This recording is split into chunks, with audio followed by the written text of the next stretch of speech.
When we talk about beauty, it tends to be focusing on physical beauty and the beauty of the form or this idealized beauty. And really, what I wanted to do is I wanted to give you the basis of discussion for what others are saying about beauty and what does that mean, right? Some of the complexities, and so you can come to your own understanding of it. Once you kind of understand what others are saying, then you can add to the discussion.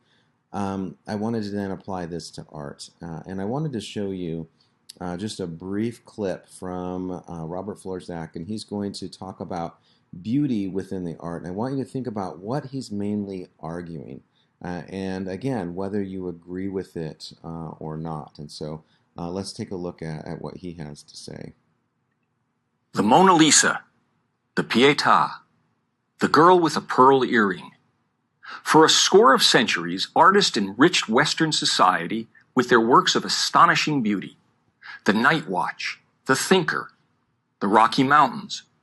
Master after master, from Leonardo to Rembrandt to Bierstadt, produced works that inspired, uplifted, and deepened us. And they did this by demanding of themselves the highest standards of excellence, improving upon the work of each previous generation of masters, and continuing to aspire to the highest quality attainable. But something happened on the way to the 20th century. The profound, the inspiring, and the beautiful were replaced by the new, the different, and the ugly. Today, the silly, the pointless, and the purely offensive are held up as the best of modern art. Michelangelo carved his David out of a rock. The Los Angeles County Museum of Art just offers us a rock. A rock. All 340 tons of it. That's how far standards have fallen. How did this happen? How did the 1,000-year ascent towards artistic perfection and excellence die out? It didn't. It was pushed out. Beginning in the late 19th century, a group dubbed the Impressionists rebelled against the French Académie des Beaux-Arts and its demand for classical standards. Whatever their intentions, the new modernists sowed the seeds of aesthetic relativism, the beauty is in the eye of the beholder mentality. Today, everybody loves the Impressionists. And as with most revolutions, the first generation or so produced work of genuine merit. Monet, Renoir, and Degas still maintained elements of disciplined design and execution. But with each new generation, standards declined until there were no standards. All that was left was personal expression. The great art historian Jacob Rosenberg wrote that quality in art is not merely a matter of personal opinion, but to a high degree objectively traceable. But the idea of a universal standard of quality in art is now usually met with strong resistance, if not open ridicule. How can art be objectively measured? I'm challenged. In responding, I simply point to the artistic results produced by universal standards compared to what is produced by relativism. The former gave the world the birth of Venus and the dying Gaul, while the latter has given us the Holy Virgin Mary, fashioned with cow dung and pornographic images, and Petra, the prize-winning sculpture of a policewoman squatting and urinating, complete with a puddle of synthetic urine. Without aesthetic standards, we have no way to determine quality or inferiority. Here's a test I give my graduate students, all talented and well-educated. Please analyze this Jackson Pollock painting and explain why it is good. It is only after they give very eloquent answers that I inform them that the painting is actually a close-up of my studio apron. I don't blame them. I would probably have done the same, since it's nearly impossible to differentiate between the two. And who will determine quality is another challenge I'm given. If we are to be intellectually honest, we all know of situations where professional expertise is acknowledged and depended upon. Take figure skating in the Olympics, where artistic excellence is judged by experts in the field. Surely we would flinch at the contestant who indiscriminately threw himself across the ice and demanded that his routine be accepted as being as worthy of value as that of the most disciplined skater. Not only has the quality of art diminished, but also the subject matter has gone from the transcendent to the trashy. Where once artists applied their talents to scenes of substance and integrity from history, literature, religion, mythology, etc., many of today's artists merely use their art to make statements, often for nothing more than shock value. Artists of the past also made statements at times. I wanted to turn our attention to art. We've been talking a lot about beauty, and I wanted to apply that to art. In order to do this, I wanted to examine another person's ideas and thoughts on art and beauty. And as we go through this, I want you to think about what points you agree with and what points you disagree with. Now that you have a basis of understanding some of the main principles of beauty, and talked a little bit about arts and some of those main principles, I want you to think about where you fit within this ongoing discussion. The Mona Lisa, the Pietà, the girl with a pearl earring. For a score of centuries, artists enriched Western society with their works of astonishing beauty. The Night Watch, the Thinker, the Rocky Mountains. Master after master, from Leonardo to Rembrandt to Bierstadt, produced works that inspired, uplifted, and deepened us.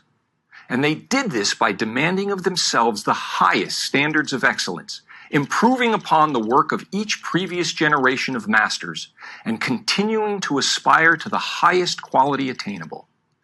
But something happened on the way to the 20th century. The profound, the inspiring, and the beautiful were replaced by the new, the different, and the ugly. Today, the silly, the pointless, and the purely offensive are held up as the best of modern art. Michelangelo carved his David out of a rock. The Los Angeles County Museum of Art just offers us a rock. A rock. All 340 tons of it. That's how far standards have fallen. How did this happen? How did the 1,000-year ascent towards artistic perfection and excellence die out? It didn't. It was pushed out. Beginning in the late 19th century, a group dubbed the Impressionists rebelled against the French Académie des Beaux-Arts and its demand for classical standards. Whatever their intentions, the new modernists sowed the seeds of aesthetic relativism, the beauty is in the eye of the beholder mentality. Today, everybody loves the Impressionists. And as with most revolutions, the first generation or so produced work of genuine merit. Monet, Renoir, and Degas still maintained elements of disciplined design and execution. But with each new generation, standards declined until there were no standards. All that was left was personal expression. The great art historian Jacob Rosenberg wrote that quality in art is not merely a matter of personal opinion, but to a high degree objectively traceable. But the idea of a universal standard of quality in art is now usually met with strong resistance, if not open ridicule. How can art be objectively measured? I'm challenged. In responding, I simply point to the artistic results produced by universal standards compared to what is produced by relativism. The former gave the world the birth of Venus and the dying Gaul, while the latter has given us the Holy Virgin Mary, fashioned with cow dung and pornographic images, and Petra, the prize-winning sculpture of a policewoman squatting and urinating, complete with a puddle of synthetic urine. Without aesthetic standards, we have no way to determine quality or inferiority. Here's a test I give my graduate students, all talented and well-educated. Please analyze this Jackson Pollock painting and explain why it is good. It is only after they give very eloquent answers that I inform them that the painting is actually a close-up of my studio apron. I don't blame them. I would probably have done the same, since it's nearly impossible to differentiate between the two. And who will determine quality is another challenge I'm given. If we are to be intellectually honest, we all know of situations where professional expertise is acknowledged and depended upon. Take figure skating in the Olympics, where artistic excellence is judged by experts in the field. Surely we would flinch at the contestant who indiscriminately threw himself across the ice and demanded that his routine be accepted as being as worthy of value as that of the most disciplined skater. Not only has the quality of art diminished, but also the subject matter has gone from the transcendent to the trashy. Where once artists applied their talents to scenes of substance and integrity from history, literature, religion, mythology, etc., many of today's artists merely use their art to make statements, often for nothing more than shock value. Artists of the past also made statements at times, but never at the expense of the visual excellence of their work. It's not only artists who are at fault. It is equally the fault of the so-called art community, the museum heads, gallery owners, and the critics who encourage and financially enable the production of this rubbish. It is they who champion graffiti and call it genius, promote the scatological and call it meaningful. It is they who, in reality, are the naked emperors of art. For who else would spend $10 million on a rock and think it is art? But why do we have to be victims of all this bad taste? We don't. By the art we patronize at museums or purchase at galleries, we can make our opinions not only known but felt. An art gallery, after all, is a business like any other. If the product doesn't sell, it won't be made. We can also support organizations like the Art Renewal Center that work to restore objective standards to the art world.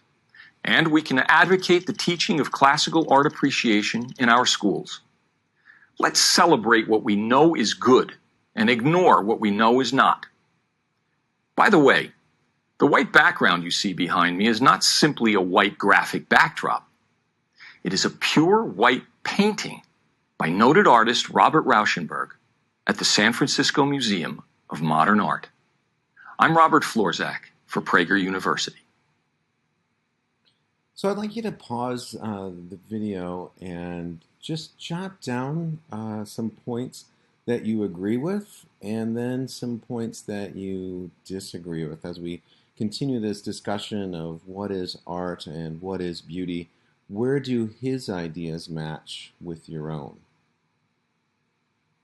All right, as we come back, I wanted to just give you some points that I agree with within his rubric and points that I disagree with, just to give you a sense of my understanding, not to impose that onto you, just to give you another kind of voice within this ongoing discussion. So some points I agree with that he makes. I like the point that he's pushing against this idea of subjectivity and relativism, this idea that beauty is in the eyes of the beholder. He's questioning that subjectivity. We talked about in the discussion of what is art, the problems with suggesting that any work of art is equal of importance, right? Because we don't really hold that standard to anything else, whether it was cars or sports or homes. There are some objective qualities that we can turn to say one is better quality than another, and I think we can do the same with art, right? We can say that one work of art is better because of this quality than another, right? And so I think that there is some merit to that point that he's making. I think some points that I disagree with that he makes is that number one, I didn't like the assignment that he gave to his students where he said, tell me why this Jackson Pollock is good. And then he has them write this response of, in order to explain why this Jackson Pollock is good. And at the end, he says, aha, you guys, I tricked you, and this was actually the artist mock. And he does it to try to create a point for his students that, the art world has completely lost its way and completely, gone to this weird state.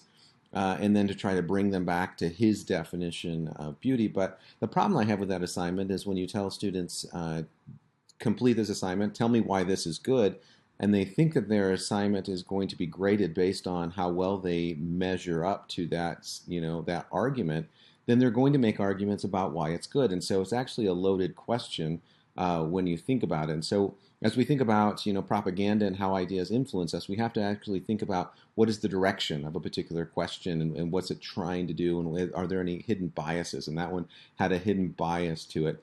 Another part that I didn't like about his argument was that he does what is known in the business as cherry picking, right? So he cherry picks some elements of the Renaissance, right? The Pietà and the girl with the pearl earring from the Baroque era, and says these are the standards of beauty. It even kind of goes back to Rome with the dying Gaul.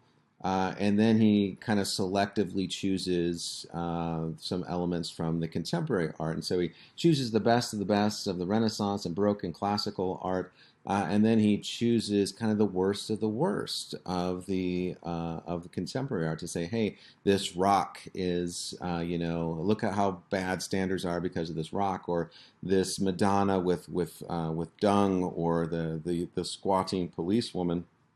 He, I wouldn't necessarily choose those as representations of contemporary art, right? But he does and says, "Hey, now because of these, 3 or 4 or 5 works that I've chosen, haha, take a look at how bad contemporary art is," right? So that is cherry picking. So he has some problems within his argument there as well. And so when you're making an argument, you have to make an argument. What would be considered the best of the best here, and what would be considered the best of the best here? If you're going to compare them, you need to really examine the actual equal standards for them, right? Is this really a representation? Would most people say that this is a representation of, this art, or is this a representation? Is this an adequate representation of this other era of art? And so, for instance, I could choose some of the worst art of the Renaissance and some of the best of contemporary art and say, look how bad the Renaissance is, right? That wouldn't be a fair comparison. And so he makes an unfair comparison there. And then but the final thing that I do like about him, his argument, I guess I should say, is that he does create some standards, right? He does take a stance on what he thinks art should be, right? He says that art should be inspirational, it should be uplifting, it should deepen, it should be profound, and it should be beautiful, right? So those are the 5 criteria that he suggests. It should inspire, uplift, deepen, be profound, and also should be beautiful, right? My problem with his argument is that as he makes that argument, he suggests that only representational art, visual, realistic art, can be inspirational, can uplift, can deepen, can be profound, and can be beautiful, right? It suggests that it's only visual, realistic art that can do those qualities. And I think that perhaps is a limited understanding of what art is and what art can be, because if art can only be visual to be uplifting and profound, then we were starting to have some problems with some of the other art that is out there that actually is profound and uplifting. And for that, I wanted to turn to this work of art here by Giacometti, who's a 20th century artist. And initially, as we take a look at this, we would initially say that this isn't beautiful, right? So Robert Florsack would say, nope, this is not beautiful, this is not visual realistic, so therefore it cannot be profound, therefore it cannot uplift, therefore it cannot inspire. And I wanted to question that, because although art, I think that's a good way to think about art, whether it's profound and inspirational, can uplift, right? To suggest that that has to be visually realistic to be beautiful and inspirational is problematic, right? And I'd like to point to this particular work of art here for that, right? Stephen Hicks, which is an article I had you guys read, argues that art seeks truth, however brutal that is, right? If the modern world is brutal, art will reflect this. Art is always going to reflect the world that is created. And so what if the world that we're living in is brutal, right? Where the Renaissance, their standards were a little bit different, their world was a little bit different, so their art is going to look different, right? In our world today, it's a different, it's a different animal. We have a much more brutality, much more violence, right? Not that the Renaissance didn't have brutality and violence. They did, but they had different elements working in their favor as well, right? We're living in a different age, and so art is going to reflect that difference, right? And so Stephen Hicks suggests that art is not about being pretty today, right? Modern art is not about being pretty. It's about the beauty of truth. That's what makes art beautiful, right? It's about trying to be more about ideas rather than physical representation of beauty, right? So it's a different kind of argument that's going to push against what Robert Florsack argues is art. And just to give you some context on Giacometti's Walking Man, we have to question, rather than the knee-jerk reaction, this is ugly, we have to think about why is it ugly, right? Why is Giacometti choosing to create art like this? And as he was creating his art in the aftermath of World War II, he noticed that his images kept getting thinner and thinner and thinner. and to a point where they just kind of look like stick figures, and it looks awkward to us. But as we start to understand some of the context, we start to understand why his art is starting to change. And one of the biggest things that influenced him was the Holocaust. And we'll take a look at the Holocaust in a couple of weeks just to show you some images. These are some of the Holocaust survivors. And what he noticed about them as these survivors were coming out of these concentration camps, and they had these kind of loose, kind of the skin was kind of hanging loosely on their bodies due to mass starvation and hunger and fatigue and just neglect over years. As they were starting to emerge from this, he was inspired by their desire to continue to go on living despite their circumstances, right? He was also extremely disturbed by what kind of human beings would do this to another group of people, right? And so he's thinking about, right, the harshness, the brutality that goes into humanity, but also the hidden triumph that goes into it as well, right? And so he's inspired by stories of people that would have just a very small ration of bread, and then that they would have for the entire day, and then they would get up, walk across to the other side of the camp to give their small portion to someone else who needed it more.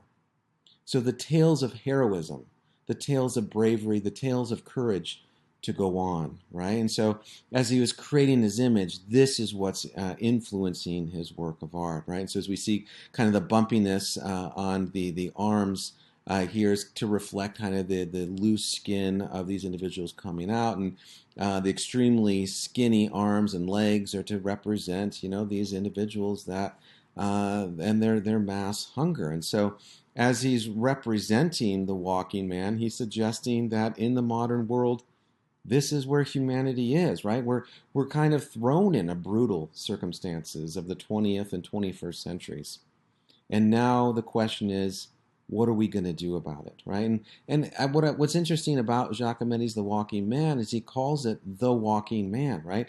Not the laying down man, not the giving up man, but despite the circumstances that we find ourselves in, whether it's constant wars that we're finding ourselves in, or constant chaos and confusion, or now we're kind of cooped up at home due to self isolation, and where we're fighting COVID-19. Whatever circumstance we're fighting within the contemporary world, the question that we're going to have to answer is how we're going to respond to it. And what he was inspired by with the people in the Holocaust is they got up and they moved on. And so what he's suggesting about humanity within this contemporary world, we need to get up and we need to move on, right? And so it's kind of it's a harrowing tale that he's telling, that we initially wouldn't, look at this and say, well, this is a tale of heroism. We would say this is ugly. And Robert Florzak's, definition that art has to be visually realistic, right? For it to be inspirational, I question that here. Is this inspirational? Is it uplifting? Is it profound? Is it beautiful? Right? It seems that it might be, right? And as you think about these, right, I would like you to take a look at this, and we'll talk about this more with the discussion board and in our Zoom discussion, the comparison between the Renaissance, right, Robert Florzak's this is his pinnacle of where art was wonderful, and then it just kind of fell off in the contemporary world with Giacometti, according to him. What I would like you to think about is which work displays more heroic qualities, right? Because both of them are tales of a hero. Which one is more inspirational and or beautiful, and why, right? And some people kind of push back. They don't like this this analysis between David and the walking man. They say, well, they're totally different. How dare you compare them, right? Actually, I think it's a good comparison to think about the differences between the Renaissance and what the Renaissance is representing, and the contemporary world, and what the contemporary world is representing, right? Both of them are representing the values of their age. Both of them are responding to their culture that they're created in, right? Michelangelo is inspired by this notion of Plato and striving for the ideal. We talked about Plato's notion of beauty is to aspire towards the divine, to mimic what the creator is. And so his works of art try to mirror creation. Giacometti suggests that beauty is different than trying to mirror the natural world. Art should be about creating the beauty of truth, the beauty of understanding a story, right? It's a different kind of way. And so I want you to think about which one's more heroic and which one is, more inspirational. It's not as though you have to think of this in either or, right? Robert Florzak kind of suggests that there's a kind of a dualistic, kind of a almost a Sith kind of absolutist mindset. It's either, great art and it's representational, or it's trashy because it's not visually representational. You don't necessarily have to look at it in that kind of dualistic way. It's either or, right? You can say that this one is heroic and this one is heroic, right? But what I'm getting you to think about when you think about analysis and writing papers, I'm going to ask you to make an argument, right? So you're going to have to kind of choose sides just so you can kind of work through the process of these ideas and work through the process of discussion, right? And so I do want you to think about which one, how would we create like a certain standard and which one measures up to your standard, your ongoing understanding of art and beauty. And just to kind of to leave off with us today, I want you to think about this thought down here, this kind of this old adage.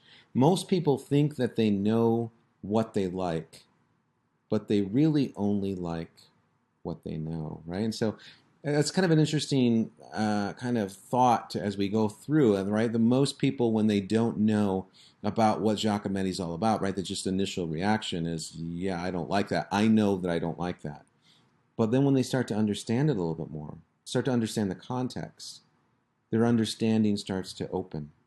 And they start to say, oh, there might be more to this, right? And so our job within the humanities, our job as humanities students and as students of life and culture, we need to start understanding more, and we need to start learning more in order to appreciate more. And as we start to appreciate more, we can move towards understanding beauty more, and the beauty of truth, that there is truth in all things. And this is just me standing next to the Walking Man at the Art Institute in Chicago to give you a sense of size of what these are. They're life size.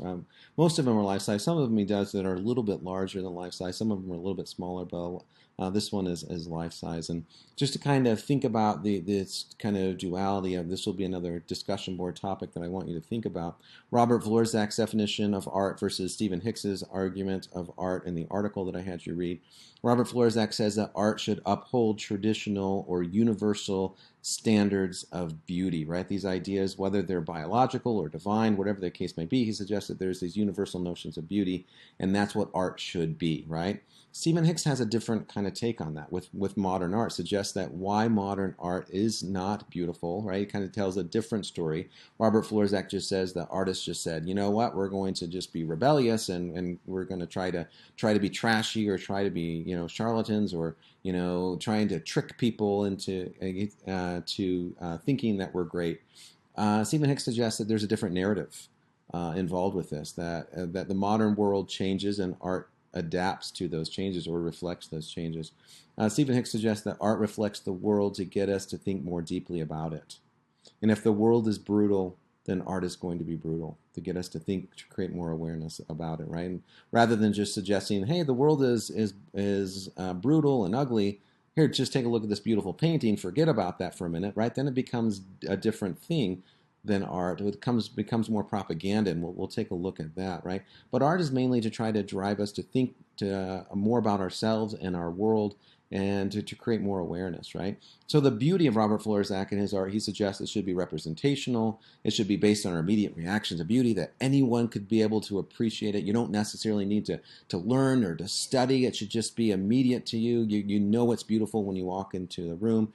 And, I've been to Michelangelo's, to see Michelangelo's David in Florence several times now, and I gotta say, it is beautiful, and it does elicit immediate reactions, and I'm in awe every time, and I'm in awe by, I love to watch the students when I take them to Europe, and their immediate reaction, right? Everyone's mouth drops open, and their eyes get really big, and it's an immediate reaction, right? And there is something to that, right? But if we're suggesting that that's all art can be, or that's all beauty can be, then it might be, again, a little bit limited. On the other hand, Stephen Hicks suggests that beauty is about truth. It's about finding deeper meaning and trying to find deeper understanding. So again, just to kind of conclude our discussion about